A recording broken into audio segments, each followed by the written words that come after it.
causes? Yes. Okay, Schools Unite, Girls School Unite. Girls Unite. Yeah. On December 29th, I'll be launching a 40 Days of Giving campaign towards my 40th birthday. Did I out myself? Yes, I am. And School Girls Unite will definitely be one of the causes that I will feature on that day. Because this is something great. And this is just how easy, I just want to demystify this whole notion that you have to have a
cliche, like, waka waka kind of song, but it truly is the time for, for us. And I'm hoping that you can truly heed the call and find all the many resources. The reason people give in church, do you know what?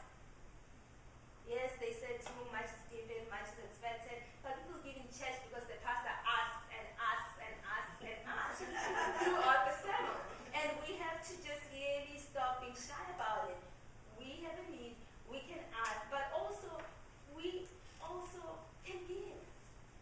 We need to really recognize that now about ourselves as a people. If we say we are succeeding, we are the ones who are graduating from college, we don't need affirmative action, or we didn't use affirmative action to get in there.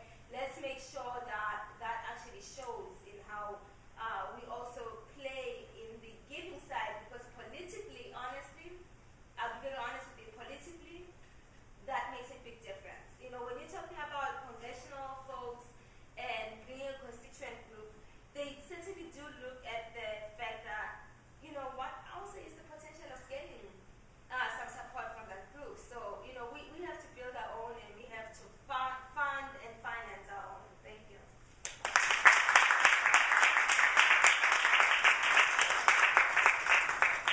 Thank you so much. It's definitely very, very, I'm so glad that we got to hear from all of you. Every single perspective really is important for us to understand. And like Onika said, as African in the culture, it's a very giving culture, just in general. Just whenever somebody comes, you welcome them with food. When you go somewhere else, you go with things. And this we can translate into other areas of our life. We have a living example here of the young people. Wow. Even Cheng Mi, I'm like, wow, just it is, regardless of your age, regardless of your income, you can rally around a cause and make a difference. So I think I'd like to give you one round of applause. And if there are any questions from the floor to any of them, we will have some time for some questions. Why is the stats for cheating on marriage so high? Did everyone hear the question? The question was, why are the statistics for child marriage in Mali so high?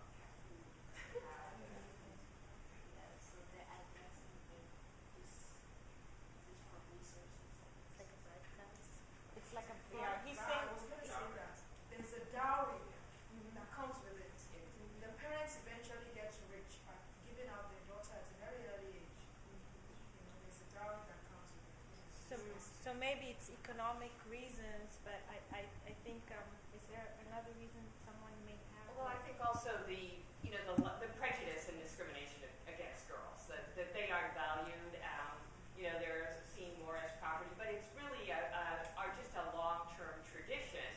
And in many, many countries, of course, the legal age for marriage is 18. And so it's one of those things where you have a gap between the law and custom. But it's changing, and that's what's exciting. And as more and more girls are educated, then they want to see their own daughters and sons go to school. So we're all present at the creation. It's changing, but it's a very severe problem in Bangladesh, in India. Mali is one of the other examples. It's by no means, but it tends to be very high in rural areas where there are a lot of mouths to feed, and let's not pay for that girl to go to college or to go to primary school because she's destined to be married. Yeah, I think I'll just add just very quickly that I think with the times, many centuries ago, that was the whole world was like that. There's no institution of formal schools, so to speak, and so that maybe also plays a factor.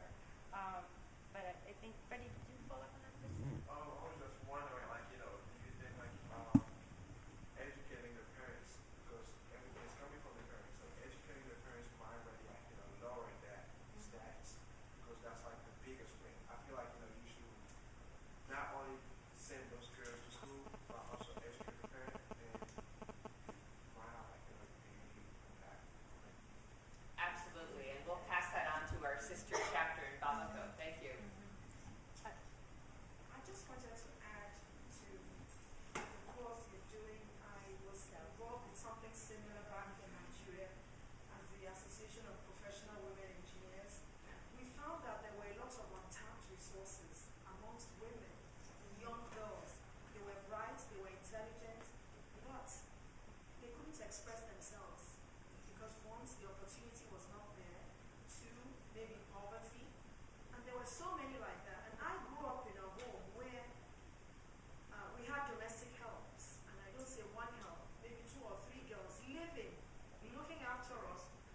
We never thought they should go to school. So eventually they grew up like that, uneducated.